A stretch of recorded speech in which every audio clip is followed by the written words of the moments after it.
ਖੁੰਜੀ ਲਾਈ ਲੱਗ ਮੋਮਨ ਕੋਲੋਂ ਖੋਜੀ ਕਾਫਰ ਚੰਗਾ। ਕਿਆ ਬਾਤ, ਕਿਆ ਬਾਤ। ਤੇਰੀ ਖੋਜ ਵਿੱਚ ਅਕਲ ਦੇ ਖੰਭ ਚੜ ਗਏ, ਤੇਰੀ ਭਾਲ ਵਿੱਚ ਥੋਥਾ ਖਿਆਲ ਹੋਇਆ, ਲੱਖਾਂ ਉਂਗਲਾਂ ਗੁੰਝਲਾਂ ਖੋਲ ਤੱਕੀ ਤੇਰੀ ਜ਼ੁਲਫ ਦਾ ਸਿੱਧਾ ਨਾ ਵਾਲ ਹੋਇਆ। ਵਾਹ ਵਾਹ ਵਾਹ। ਝੱਗੀ ਵੱਜ ਗਈ ਰੋ ਰੋ ਕੇ ਸੰਖਾਂ ਦੀ, ਪਿੱਟ ਪਿੱਟ ਕੇ ਚੂੜ ਘੜਿਆਲ ਹੋਇਆ, ਚੀਖ ਚੀਖ ਕੇ ਕਲਮ ਦੀ ਜਿਬ ਪਾਟੀ, ਅਜੇ ਹੱਲ ਨਾ ਤੇਰਾ ਸਵਾਲ ਹੋਇਆ। ਵਾਹ ਵਾਹ ਵਾਹ। ਤੇਰੀ ਸਿੱਖ ਕੋਈ ਸਜਰੀ ਸਿੱਖਤਾ ਨਹੀਂ, ਇਹ ਚਰੁਕਣੀ ਗਲੇ ਦਾ ਹਾਰ ਹੋਈ, ਇਹ ਅਦੁੱਕਣੀ ਜਦੋਂ ਦਾ ਬੁੱਤ ਬਣਿਆ ਤੇ ਦਿਲ ਦੀ ਮਿੱਟੀ ਤਿਆਰ ਹੋਈ।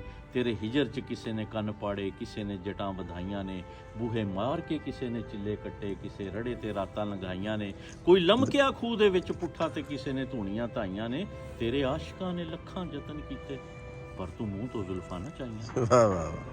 ਤੇਰੀ ਸਿੱਖ ਦੇ ਕਈ ਤਿਹਾਏ ਮਰ ਗਏ, ਅਜੇ ਤੀਕ ਨਾ ਵਸਲਦਾ ਜੁਰਾ ਲੱਭਾ, ਲੱਖਾਂ ਸੱਸੀਆਂ ਮਰ ਗਈਆਂ ਥਲਾਂ ਅੰਦਰ, ਤੇਰੀ ਡਾਚੀ ਦਾ ਹਜੇ ਨਾ ਖੁਰਾ ਲੱਭਾ। ਵਾਹ ਵਾਹ। ਕਿਸੇ ਫੋਲ ਕੁਰਾਨ ਦਾ ਪਾਠ ਕੀਤਾ, ਕਿਸੇ ਦਿਲ ਦਾ ਪਤਰਾ ਖੋਲਿਆ ਏ, ਕਿਸੇ ਨੈਣਾ ਦੇ ਸਾਗਰ ਹੁੰਗਾਲ ਮਾਰੇ, ਕਿਸੇ ਹਿੱਕ ਦਾ ਖੁੰਝਾ ਫਰੋਲਿਆ ਏ, ਕਿਸੇ ਗੱਲਾਂ ਦੇ ਦੀਵੇ ਦੀ ਲੋਹ ਥੱਲੇ ਤੈਨੂੰ ਜ਼ੁਲਫਾਂ ਦੀ ਰਾਤ ਵਿੱਚ ਟੋਲਿਆ ਏ। ਰੋ ਰੋ ਕੇ ਦੁਨੀਆ ਨੇ ਰਾਹ ਪਾਏ, ਪਰ ਤੂੰ ਹੱਸ ਕੇ ਅਜੇ ਨਾ ਭੁੱਲਿਆ। ਦੀਦੇ ਕਲੰਜ ਮਾਰੇ ਤੇਰੇ ਆਸ਼ਿਕਾਂ ਨੇ, ਅਥਰੂ ਤੈਨੂੰ ਨਾ ਪੋਏ ਕੋਈ, ਉਹ ਤੇਰੀ ਸਹੁੰ ਰੋਣ ਦਾ ਮਜ਼ਾ ਹੀ ਨਹੀਂ, ਗੁੰਝਣ ਵਾਲਾ ਜੇ ਕੋਲ ਨਾ ਹੋਏ ਕੋਈ। ਵਾਹ ਵਾਹ ਵਾਹ, ਸੱਚੀ ਗੱਲ ਹੈ। ਕਿਆ ਬਾਤ। ਅੱਗੇ ਕਿਵੇਂ ਪਤਾ ਨਹੀਂ ਪੜ੍ਹਦੇ ਜਾਣਾ ਤੇ ਮੈਨੂੰ ਵੀ ਯਾਦ ਆਈ ਜਾਂਦੀ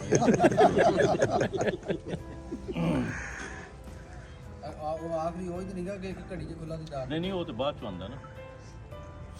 ਕਿਸੇ ਛੰਨਾ ਬਣਾਇਆ ਜੇ ਖੋਪੜੀ ਦਾ, ਬੁੱਲੀਆਂ ਨਾਲ ਛੁਆਈਆਂ ਨਾ, ਕਿਸੇ ਦਿਲ ਦਾ ਰੰਗਲਾ ਪਲੰਗ ਲਾਇਆ ਤੇਰੇ ਨਾਜ਼ਾਂ ਨੂੰ ਨੀਂਦਰਾਂ ਆਈਆਂ, ਕਿਸੇ ਜੁੱਤੀਆਂ ਸੀਤੀਆਂ ਚਮਦੀਆਂ ਤੇਰੀ ਬੇਪਰਵਾਹੀ ਨੇ ਪਾਈਆਂ ਨਾ, ਰਗੜ ਰਗੜ ਕੇ ਮੱਥੇ ਚਟਾਕ ਪੈ ਗਏ। ਹਜੇ ਰਹਿਮਤਾਂ ਤੇਰੀਆਂ ਛਾਈਆਂ। ਹਾਏ ਹਾਏ ਹਾਏ।